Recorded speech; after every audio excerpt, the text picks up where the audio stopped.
நமசிவாய வாழ்க, நாதன் தாழ்வாழ்க, இமைப்பொழுதும் மின்னெஞ்சில் நீங்காதான் தாழ்வாழ்க. ஓம் நமசிவாய, ஓம் நமசிவாய, ஓம் நமசிவாய. குருவாழ்க, குருவே துணை. அனைவருக்கும் வணக்கம். நான் உங்கள் சங்கீதா ராம்குமாருங்க. அனைவருக்கும் பராபவ வருட தமிழ் புத்தாண்டு நல்வாழ்த்துக்கள்ங்க. குரு பகவான் இந்த வருஷம் பார்த்தீங்கன்னா தமிழ் வருஷத்தில் கடகத்தில் உச்சம் ஆகுறாருங்க. இது ரொம்ப அட்டகாசமான அமைப்பு. எல்லா ராசிக்காரங்களுக்குமே ஓரளவுக்கு குருவோட அருளால் நல்ல விஷயங்கள் கட்டாயம் நடக்க போகுதுங்க. ப்ளஸ் இந்த வருஷத்தில் வந்து பார்த்தோம்னாங்க 2 பயிற்சிகள் இருக்குது. ஜூன் மாதம் 1ஆம் தேதி குரு பகவான் மிதுனத்திலேருந்து கடகத்துக்கு வராருங்க. அது மட்டும் இல்லாமல் 5/12 வந்து 2026 ராகுகேது பயிற்சிகளும் வந்து பார்த்தீங்கன்னா இருக்குது. அப்போ இந்த 3 கிரக பயிற்சிகள் வந்து பார்த்தீங்கன்னா அதிகப்படியான தாக்குதல்களை நமக்கு கொடுக்க போகுது. அது மட்டும் இல்லாமல் சனியும் வந்து மீனத்தில் இருக்காருங்க. இப்போ இந்த 4 கோள்கள் தான் வந்து நமக்கு இந்த தமிழ் புத்தாண்டு வருடங்களில் ஒரு மிகப்பெரிய தாக்கத்தையும் ஒரு அற்புதமான பலன்களையும் கொடுக்க போகிறாங்க. சரி, என்ன மாதிரியான பலன்களை கொடுக்க போகிறாங்க அப்படின்னு நம்ம ஒவ்வொரு ராசிக்காக பார்ப்போம். மகர ராசிக்காரங்களுக்கான தமிழ் புத்தாண்டு பலன்கள் எப்படி இருக்குன்னு சொல்லி பார்ப்போங்க. இருக்கிற 12 ராசியில் அட்டகாசமாக இருக்க போகிறது உங்கள் ராசிக்கு தாங்க. இவ்வளோ நாள் 7.5 சனியோட தாக்கம், அந்த பிரச்சனை இந்த பிரச்சனை எல்லாம் முடிவுக்கு வரக்கூடிய ஒரு காலகட்டங்கள். ஜூனுக்கு அப்புறம் 6ஆம் இடத்துல இருந்த குரு 7ஆம் இடத்துக்கு வராருங்க. சூப்பரான விஷயங்க. அது மட்டும் இல்லாமல் சனி இப்போ உங்களுக்கு இருக்கிறது 3ஆம் இடமான சனிக்கு ஒரு ஃபேவரான இடத்துல தான் சனியும் வந்து இருக்காருங்க. உங்களை பொறுத்த வரைக்கும் ரொம்ப சூப்பரான வருஷம். 80% பாசிட்டிவான வருஷம் உங்களுக்கு பயன்படுத்திக்கங்க. 20% என்ன அப்படின்னா தேவையில்லாத வாக்குவாதத்தில் போய் ஈடுபட்டக்கூடாதுங்க. அடுத்தவங்களை தேவையில்லாமல் திட்டுறது, அடுத்தவங்களை தேவையில்லாமல் அசிங்கப்படுத்துறது, இந்த மாதிரி விஷயங்களை செய்யாமல் இருந்தீங்கன்னா 100% உங்களுக்கு சூப்பராக இருக்க காலகட்டம். தைரியமாக தன்னம்பிக்கையோடு இறங்க, அடித்து நவுத்துங்க, உங்களுக்கு சூப்பராக இருக்குங்க.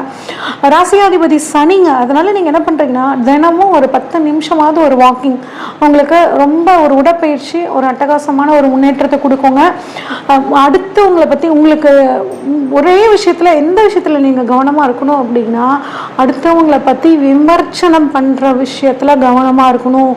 செல்ஃபோனில் கூட அடுத்தவங்களை பற்றி பேசாதீங்க. தேவையில்லாமல் ரெக்கார்ட் பண்ணி அதை வந்து போட்டு கொஞ்சம் சிக்கலை பண்ணுவாங்க. அந்த விஷயத்தில் கொஞ்சம் கவனமாக இருங்க.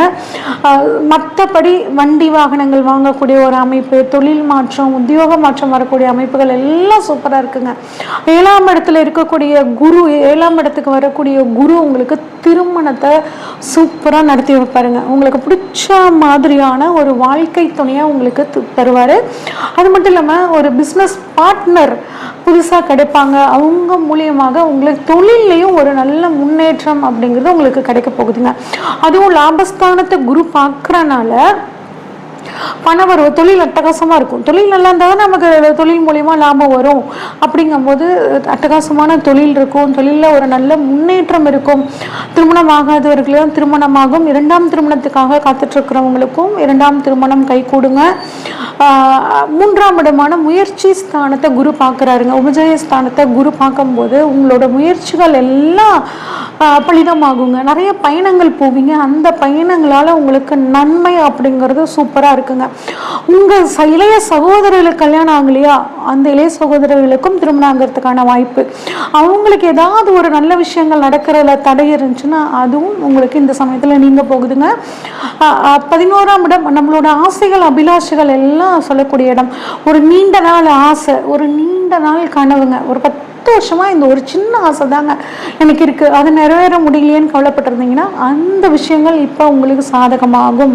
உங்களோட ஃப்ரெண்ட்ஸ் எல்லாம் இப்போ உதவிக்கு வருவாங்க. இதுக்கு முன்னாடி உங்களோட உதவியை வாங்கிக்கிட்டு உங்களை ஏமாற்றிட்டு இருந்த ஒரு நட்பு வட்டாரம் இப்போ உங்களுக்கு ஹெல்ப் பண்ணுறதுக்கு காத்துட்ருக்காங்க. எந்த உதவினாலும் இப்போ ஃப்ரெண்டுக்கிட்ட கேட்டிங்கன்னா அவங்க மூலியமாக உங்களுக்கு ஒரு நல்ல நல்ல வாய்ப்புகள், பிஸ்னஸில் ஒரு நல்ல முன்னேற்றம் அப்படிங்கிறதுலாம் நடக்கக்கூடிய ஒரு அமைப்பு சூப்பராக இருக்குங்க. வீடு வாங்குறது, நிலம் வாங்குறது, இந்த மாதிரியான அமைப்புகள் ரொம்பவே சூப்பராக இருக்குங்க. வளர்ப்பு பிராணிகள் வாங்குறது, விவசாயத்தை வந்து மேம்படுத்துறது, விவசாயம் பண்ணிட்டு இருக்கிறவங்க நான் ஆடு வாங்கலாமா, மாடு வாங்கலாமா, இந்த மாதிரிலாம் எனக்கு இப்போ கால்நடை விஷயங்கள் எனக்கு சரிப்பட்டு வருமா அப்படின்னு கேட்டிங்கன்னா தாராளமாக இந்த சமயத்தில் நீங்கள் வந்து ஆடு மாடு வாங்குறது, விவசாயத்தில் வேல்யூ ஆடட் பொருட்களை வந்து செஞ்சு விற்கிறது. இப்போலாம் வந்து பார்த்திங்கன்னா அந்த ஸ்பைடர்லான்னு சொல்லுவாங்க, கடல் பாசி அப்படின்னு சொல்லுவாங்க, சுருள் பாசின்னு சொல்லுவாங்க, அந்த பாசிகள் வளர்ப்பு, இந்த மாதிரியான ஒரு மதிப்பு மிக்க பொருட்களை விவசாயத்தில் உற்பத்தி பண்ணும்போது உங்களுக்கு நல்ல சக்ஸஸ் இந்த சமயத்தில் கிடைக்குங்க. தொலை தூரத்தில் இருந்து ஒரு நல்ல செய்தி வரும், வெளிநாட்டுக்காக காத்துட்ருக்கிறவங்களுக்கு வெளிநாடு போகக்கூடிய அமைப்பு, அங்கேருந்து இந்தந்த பொருட்கள்லாம் எங்களுக்கு வந்து வேணும், இதை வந்து உற்பத்தி பண்ணித்தாங்க அப்படிங்கிற மாதிரியான விஷயங்கள் எல்லாம் உங்களுக்கு கிடைக்கும். அதன் மூலியமாக ஒரு நல்ல லாபமும் இந்த வருடம் உங்களுக்கு கிடைக்க போகுதுங்க. காலையில் நீங்கள் வந்து இந்த வருஷம் முழுமையாக ஜெயிக்கணும்னா காலையில் எந்திரிச்சோடனே குளிச்சுட்டு அதுக்கப்புறம் அடுத்த வேலையை பண்ணுங்க. கட்டாயம் இந்த வருடம் சக்ஸஸாக இருக்குங்க. ஒரு 20 நிமிஷமாவது ஒரு உடற்பயிற்சி அப்படிங்கிறது உங்களுக்கு ரொம்பவே முக்கியம். ராசியை குரு பார்க்குறனாலங்க உங்களுக்கு தைரியம் தன்னம்பிக்கை அதிகமாகுங்க. கொஞ்சம் எப்பயுமே கொஞ்சம் ஸ்லோ டவுனாக இருந்த அந்த நிலைமை மாறி நல்ல சுறுசுறுப்பாக இருப்பீங்க. உங்களோட பெண்களை பொறுத்த வரைக்கும் பெண்கள் ரொம்ப தைரியமாக இருப்பீங்க இந்த சமயத்தில். வந்து ஒரு நல்ல பதவி உயர்வு அப்படிங்கிறது உங்களுக்கு கிடைக்கும். கடினமான உழைப்பின் மூலியமாக நல்ல வருமானங்கள் கிடைக்குங்க. சேமிப்பு மட்டும் இந்த சமயத்தில் நீங்கள் வச்சுக்கிறது ரொம்பவே நல்லது. உங்கள் கணவர்கிட்ட எதுவாக இருந்தாலும் மனம் விட்டு பேசுங்க. நான் நார்மலாக வந்து பார்த்தோம்னா மகர ராசி பெண்கள் அதிகப்படியான உழைப்பாளிகளாக இருப்பாங்க. அப்போ உங்களுக்கு நீங்கள் ஏதாவது பிஸ்னஸ்லாம் ஸ்டார்ட் பண்ணணும்னு நினச்சிங்கன்னா அதுக்கான காலகட்டம் இதுவாக இருக்குங்க. உங்கள் கணவர்கிட்ட உட்காந்து மனம் விட்டு பேசி நான் இதெல்லாம் பண்ணலான் இருக்கேங்க, எனக்கு கொஞ்சம் சப்போர்ட் பண்ணுங்க அப்படின்னு சொல்லி கேட்டிங்கன்னா கட்டாயம் அவங்களோட உதவி இந்த சமயத்தில் உங்களுக்கு கிடைக்குங்க. சீனியர் சிட்டிசனாக இருந்தீங்க அப்படின்னா பென்ஷன் பணம், சேமிப்பு பணம், இந்த மாதிரி உங்கள் பணத்தை அபகரிக்கிறதுக்கு ஒரு குரூப் வந்து ரெடியாக இருக்கும். அதனால் அது யாராக இருந்தாலும் சரி, பணம் உங்ககிட்ட இருந்து கைவிட்டு இந்த சமயத்தில் போகக்கூடாது. அந்த விஷயத்தில் பணத்தை பத்திரமா இறுக்கி பிடிச்சிக்கிற விஷயத்தில் நீங்கள் கவனமாக இருக்கணுங்க. அதே மாதிரி குடும்பத்தினர்கிட்ட பேசும்போது ஒரு தடவைக்கு 2 தடவை யோசித்து பேசுங்க. தினமும் முடிஞ்ச வரைக்கும் இந்த மகர ராசிக்காரங்க கோளறு பதிகம் அப்படிங்கிறது வந்து பாடுறது, பதிக்கிறதோ இல்லை அதை வந்து கேட்குறதோ ரொம்ப நல்லதுங்க. பிரதோஷம் தோறும் வந்து சிவனுக்கு அபிஷேகம் பொருள் வாங்கி கொடுக்கணும். குறிப்பாக கரும்பு சாறு வாங்கி கொடுக்கறது ரொம்பவே நல்லதுங்க. வாய்ப்பு கிடைச்சா ஒரு தடவை பிள்ளையார்பட்டி விநாயகர் கோவிலுக்கு போயிட்டு வாங்க. இந்த வருடம் உங்களுக்கு ரொம்ப அற்புதமான வருடமாக இருக்குது. இதை வந்து தெளிவாக பயன்படுத்திக்கிட்டீங்க அப்படின்னா உங்களோட எதிர்கால வாழ்க்கைக்கு ஒரு அடித்தளமாக இந்த வருடம் உங்களுக்கு இருக்கும். இது வரைக்கும் நம்ம பார்த்ததெல்லாம் பார்த்தீங்கன்னாங்க பொதுவான பலன்கள் தாங்க. உங்களோட சுய ஜாதகத்தில் என்ன தசாபுத்தி நடக்குது அப்படின்னு தெரிஞ்சுக்கிட்டு அதுக்கு தகுந்த மாதிரி பலன்கள் மாறுபடுங்க. சுய ஜாதகத்தில் தசாபுத்தி நல்லா இருந்துச்சுன்னா இந்த பலன்கள் உங்களுக்கு இன்னும் அற்புதமாக நடக்குங்க. தசாபுத்திகள் குறைவாக இருக்கிற சரியாக இல்லாத பட்சத்தில் இந்த பலன்களில் ஒரு மாற்றம் அப்படிங்கிறது கட்டாயம் இருக்குங்க. இப்போ ஜோதிடம் சம்மந்தப்பட்டு வந்து பார்த்திங்கன்னா வகுப்புகள் நெக்ஸ்ட் பேட்ச் வந்து நாங்கள் கூடிய விரைவில் ஸ்டார்ட் பண்ண போகிறோங்க. விருப்பம் இருக்கிறவங்க ஸ்க்ரீனில் தெரிகிற வாட்ஸ்அப் நம்பருக்கு கால் பண்ணி புக் பண்ணிக்கோங்க. நன்றி, வணக்கம்.